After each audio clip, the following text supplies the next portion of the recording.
Hey everyone, and welcome to Beyond Obscurity. I'm Blake Bliss, and today we're talking about judgment, and what's the purpose of judgment? Why do we need judgment? And why do people judge so much? Anyway, let's start the show. I don't know anybody really who's watching this video, and I'm not sure who you people are. For some reason, I care about you all so much. This is a big one. People are more afraid of being judged, and like statistically they say more people are afraid of being judged than death itself. So you'd be better off in the casket than giving the eulogy based on those statistics, which is absolutely crazy that we're so afraid. We're like basically afraid of each other. I suppose we're afraid of what people think of us. We're afraid of how we're going to be perceived. We're afraid of being denied. We're afraid of feeling like we're invalid, or feeling like we're not worthy, and we're afraid of being insulted, bullied, beaten up on. And I find that the sad part is that not so much that the fear is there. The sad part is that people actually do judge people harshly and negatively to the point where others, it's to an extreme detriment, and where people are really are suffering now. And you know, it always springs the idea: is there actually such a thing these days as positive judgment? Are you ever judged positively? You know, or does judgment now is the prevalent? When you think of judgment, do you just think distortion and negativity? Is that the only sensation that is invoked, or do you actually think to yourself, oh, there could be such thing as positive judgment? You know, I think most people think these days that it's pretty negative, you know, and the positive side of the fence is kind of diminishing. I don't think that it may not be realistic that we're just going to eradicate judgment from our society, because it's now so deeply ingrained and so deeply seated. However, I do feel that you can transform this into something more beneficial. People will view life through their filters, and it's going to happen. Whether or not you're conscious of judging something or unconscious of judging something, you're still judging it. Bang, they either like the person or they don't. Like, bang, right off the cuff. The experience comes in, and then bang, it's going through that pinball thing, and it ends up in a slot. And that's just what happens. And that's just part of life. It's a shame that we then have to be aggressive and distorted and make that other person feel bad. It's like, well, now it's gone to the dislike section. It's like, well, now I'm going to go and tell that person I dislike them, instead of just being like, you know what, I'm not in favor of this, but that's okay, because that's just what they're doing, and I accept that, and that's them, and this is me, and I'm just going to go on my merry little way. I think it's just a level of acceptance and compassion that people are different, and people do things differently. People dress differently. That's what makes this world interesting. I just don't understand this whole, like, normality. Like, we have to be normal. Normality is subjective. Everybody has their own idea of what normal is. So it's impossible for us to be normal. Let's now think about solutions. What can we do as a solution to this?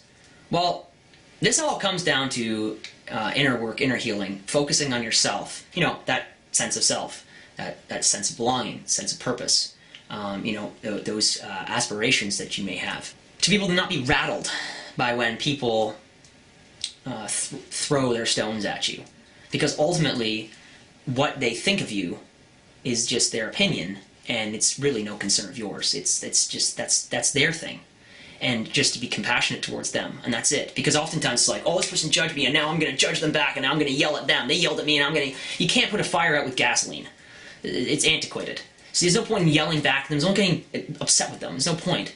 I'm not saying to, like, just take it on and just be battered and that's it. But at the same time, I mean, I got insulted all the time. But I mean, what am I going to... I'm going to waste so much energy defending myself the whole time, and especially if it's a physical attack, then you need to call the police. You need to get immediate help. Like, no doubt about it. I'm not saying, like, okay, just stand there and take a physical beating. But emotionally, like, for me, when I was being emotionally abused by people, peers specifically, or people in the world, Fortunately, I had a good family, a good sort of base, but people outside were very abusive to me, and ultimately I'd be spending most of my time defending myself and defending what I feel is like, you know, defending who I am and defending all these all these different attacks. It's I just thought it was not a waste of time, but I thought it wasn't a good allocation of time. I mean, if you notice on my channel, I don't really have many really negative or distorted comments, because I've been really working on cleansing myself of distortion and cleansing myself of those impurities, meaning like all the hate, the anguish, the upset, the turmoil, the aggression, the anger. You know, I started cleansing those things and instead filling myself not when you remove those things from your life, it can create a vacuum because they do serve a purpose. So what I did was I filled myself with love, with compassion, with light, with kindness, with serenity, with peace. I started gravitating towards those qualities, and over time, actually, it wasn't even like needed to be over time.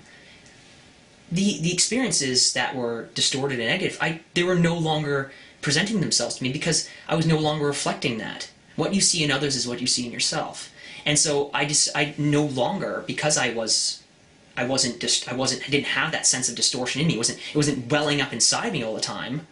People weren't being distorted towards me anymore because people present you with an experience so you can see that within yourself. Experience presents itself, right? You then process that experience as distortion. You accept and absorb that distortion, and then you don't transmute that. You don't transform that distortion. What happens?